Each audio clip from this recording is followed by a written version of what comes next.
Bonjour à tous.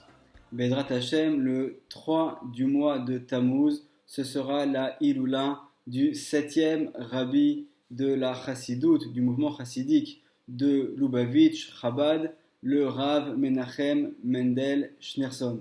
Et Bezrat Hashem, on va essayer en quelques mots d'expliquer un petit peu quel a été son parcours et quelle a été l'œuvre qu'il nous a laissée.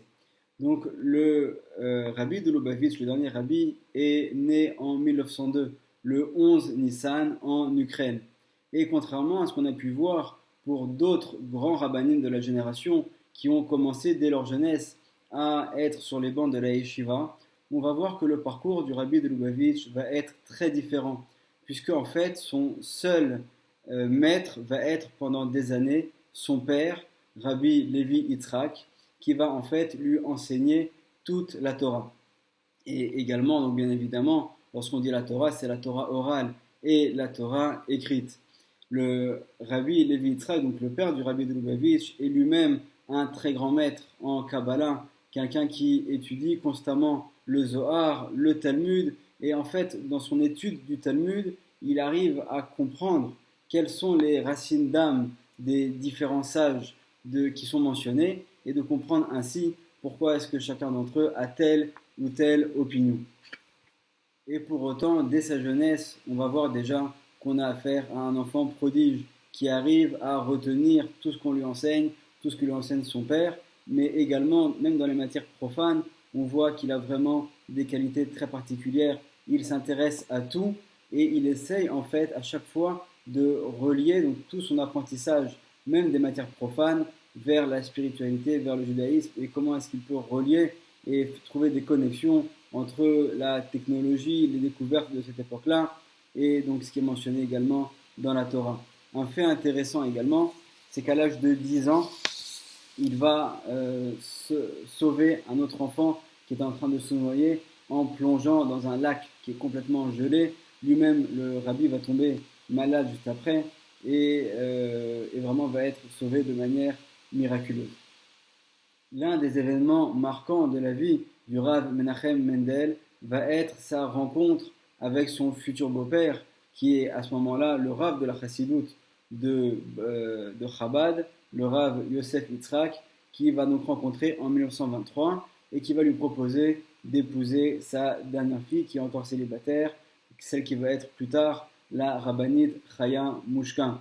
Et alors que certains se posent des questions de comprendre qui est ce jeune homme que personne ne connaît et qui également en plus a étudié des matières profanes, qui vient donc pour épouser la fille du rabbi du mouvement chassidique, le Rav Yosef Yitzhak ne va pas hésiter à leur répondre que ce jeune homme connaît par cœur tout le Talmud et que également lorsque toutes les nuits il va se lever pour réciter le Tikkun Chatzot, cette prière au cours de laquelle on pleure la destruction du temple et qui est récitée par les personnes particulièrement pieuses tous les soirs au moment de la nuit, du milieu de la nuit. Et à ce moment-là, le Rav Yosef Yitzhak va mentionner qu'il sait que ce jeune homme tous les soirs se lève et pleure à chaudes larmes la destruction du temple de Yerushalayim.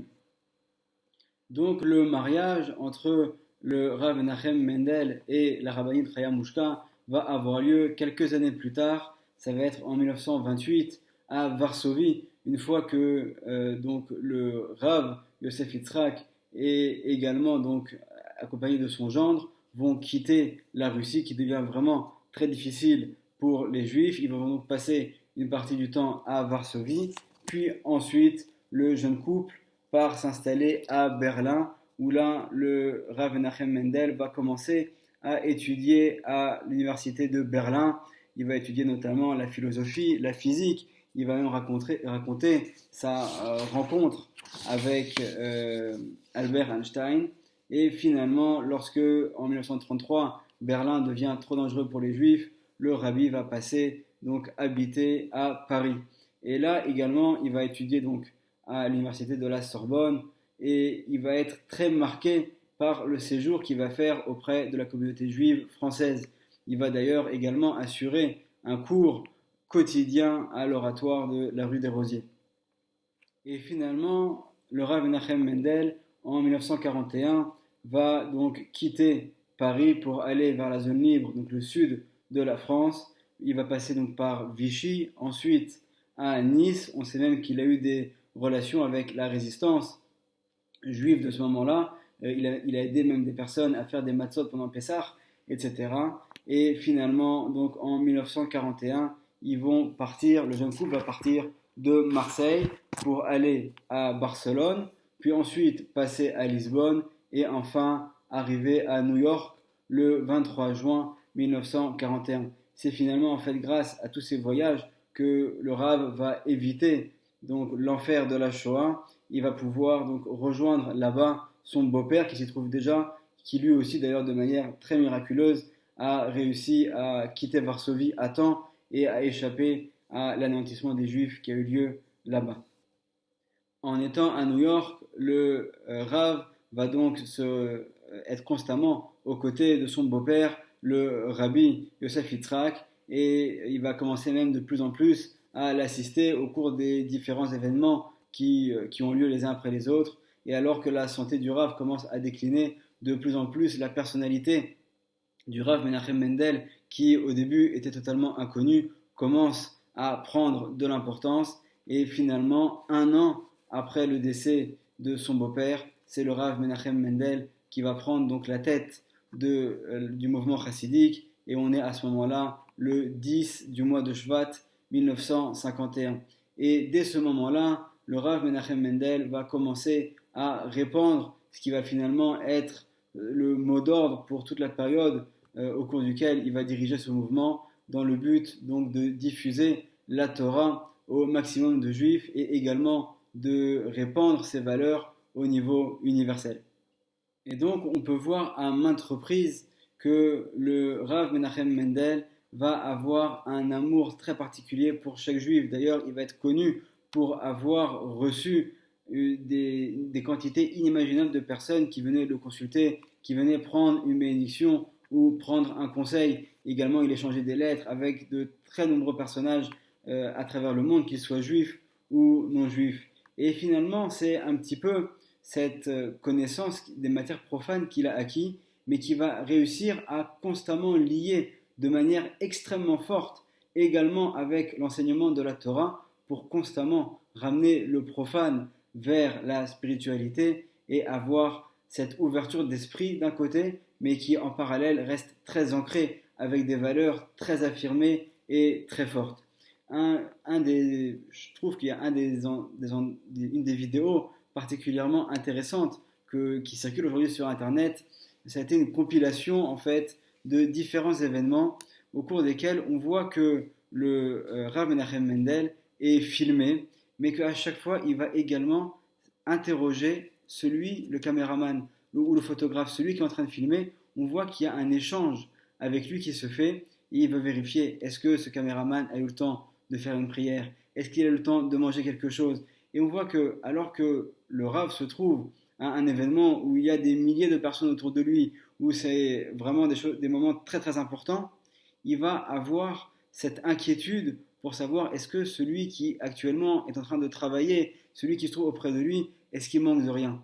Et finalement, c'est cette bonté de cœur qui va montrer en fait la grandeur de ce personnage qui va savoir avoir d'un côté réussir à faire de très grandes choses pour l'ensemble du peuple, mais en parallèle avoir aussi cette petite attention pour chaque individu.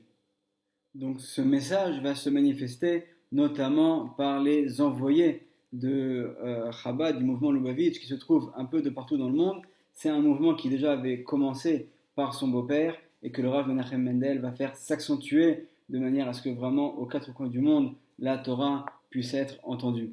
Et également, il va mettre l'accent sur l'enseignement du Rambam de Maïmonide en prévoyant des livres qui permettent d'étudier chaque jour quelques paroles du Rambam qui ont pour particularité d'une part de recouvrir l'ensemble des lois de la Torah, mais d'un autre côté d'être particulièrement concis et clair. Le Rabbi de Lubavitch va également laisser donc des livres, mis à part les lettres qu'il va faire. C'est également un très grand Talmid Chacham, un très grand savant dans le domaine de la Torah. Il va notamment écrire un livre qui est un commentaire sur le commentaire de Rashi, où il va vraiment descendre dans les détails. Et ça ne va pas s'arrêter seulement au sein du peuple d'Israël, puisque également il va mettre l'importance pour faire connaître les 7 lois de Noach qui doivent être appliquées par les personnes du monde entier.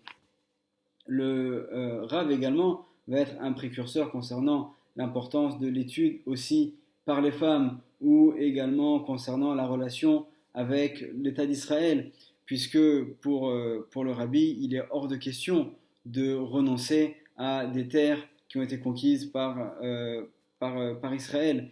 Également, il s'inscrit dans l'idée que notre arrivée et notre montée sur la terre d'Israël, ce sont en fait que les prémices vers la Géoula, vers la délivrance finale qui doit arriver d'un moment à l'autre. Et c'est pour cela qu'il s'est prononcé également donc, en faveur du fait d'habiter en Eretz Israël.